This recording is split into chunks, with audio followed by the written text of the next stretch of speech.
Next exercise 2.5 question.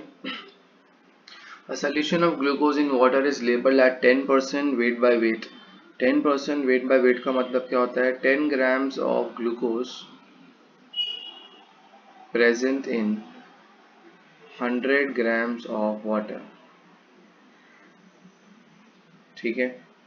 What would be the molality? आपको molality find करना है, ठीक है, and mole fraction of each the component. दोनों component का find करना है, ठीक है. बाद में molarity भी find करनी है.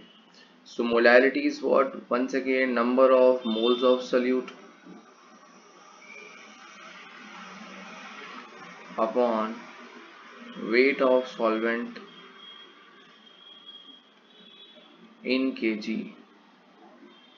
ठीक है. So number of moles of solute. Solute कितना ग्राम्स है? 10 ग्राम्स है. ठीक है. नंबर ऑफ मोल्स का फॉर्मूला क्या? Given mass upon molecular mass of the solute. तो यहाँ पर सोल्यूट का गिवन मास कितना है? 10. ग्लूकोज का मॉलिक्यूलर मास कितना होता है? C6H12O6. ठीक है.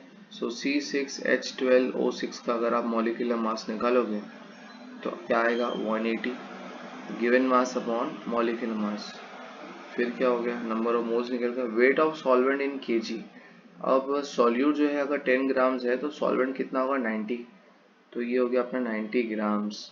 बट ग्राम्स में हमें किस में चाहिए? केजी में. सो 90 अपॉन क्या करेंगे? 1000 चला जाएगा ऊपर. ठीक है. So when you solve this आपको जो मोलैलिटी मिलेगी इट वुड बी 0.617 मोलल. ये अपनी मोलैलिटी हो गई. अब मोल फ्रैक्शन निकालना है. हम XA फाइंड करेंगे. XA जो है हमारा वो सॉल्वेंट होता है, ठीक है, और XB फाइंड करना है हमें. XB जो है वो क्या होगा? सॉल्यूट. तो यहाँ पर सॉल्वेंट कौन सा है? Solvent is water and solute क्या है? यहाँ पर सॉल्यूट क्या है? ग्लूकोज. ठीक है. तो let us find XA. XA का फॉर्मूला क्या है? Number of moles of A upon Na plus NB. ठीक है. अब नंबर ऑफ मोल्स निकालना है तो यहाँ निकाल लेते हैं. Number of moles of A मतलब वाटर की बात चल रही है. वाटर के नंबर ऑफ मोल्स निकालने हैं. वाटर कितना गिवन मास है? 90 है ना. 90 बचा हुआ है. So given mass upon molecular mass. Molecular mass water कितना होता है? 18. व्हेन यू सॉल्व कितना आ जाएगा? 5 मोल्स आ जाएंगे वाटर के, Na के. और NB हमारा क्या है? ग्लूकोज है. ग्लूकोज का गिवन मास कितना है? 10. और ग्लूकोज का मॉलिक्यूलर मास कितना होता है? 180. तो 0.055 मोल्स ये हमें किसके मिल जाएंगे? ग्लूकोज के. ठीक है. तो अब Na फाइंड करना है, अरे XA फाइंड करना है. मोल fraction of A that is हमारा सॉल्वेंट है. तो Na का वैल्यू कितना है? 5 अपॉन 5 प्लस 0.055. ठीक है. तो वाटर के जो मोल फ्रैक्शंस मिल जाएंगे दैट वुड बी 0.99. ठीक है. 0.99. तो हमें एक फॉर्मूला तो पता है सिंपल वाला. मोल फ्रैक्शन ऑफ वाटर आ गया. So XA plus XB is equal to 1, है ना. अब XB फाइंड करना है.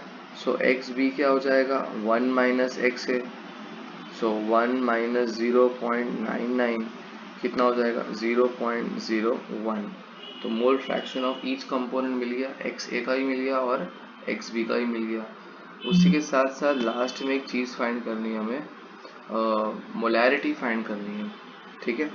मोलैरिटी फाइंड करनी है. सो मोलैरिटी का फॉर्मूला क्या है? Number of moles of solute upon volume of solution in litres. ठीक है. तो मोलैरिटी फाइंड करनी है. तो सॉल्यूट के मोल्स कितने हैं? Given mass upon molecular mass कर लेते हैं. अभी हमने फाइंड ही किया है. सॉल्यूट के जो भी मोल्स है ये रहे. सॉल्यूट के मोल्स 0.055. ठीक है. Volume of solution in litres. अब यहाँ पर आपको वॉल्यूम ऑफ सॉल्यूशन तो नहीं दिया है. So we know that density is what? Mass upon volume. Density of the solution question में दे रखी है. ठीक है. That is 1.2. हमें वॉल्यूम फाइंड करना है. तो वॉल्यूम क्या हो जाएगा, मास अपॉन डेंसिटी। मास कितना हो गया 100 बिकॉज पर ml चल रहा है, ठीक है। और डेंसिटी क्या रहेगी यहाँ पर क्वेश्चन में दिए 1.2। सो व्हेन यू सॉल्व तुम्हारा ml जो आएगा वो 83.33 ml आ जाएगा, ठीक है। अब यहाँ सब्स्टिट्यूट करो 83.33, अब ml में रखना तो डिवाइड बाय क्या करेंगे 1000, तो 1000 चला जाएगा ऊपर, ठीक है। देन आफ्टरवर्ड्स जब आप फाइंड करोगे तो यहाँ मोलैरिटी आ जाएगी 0.67 molar is the final answer.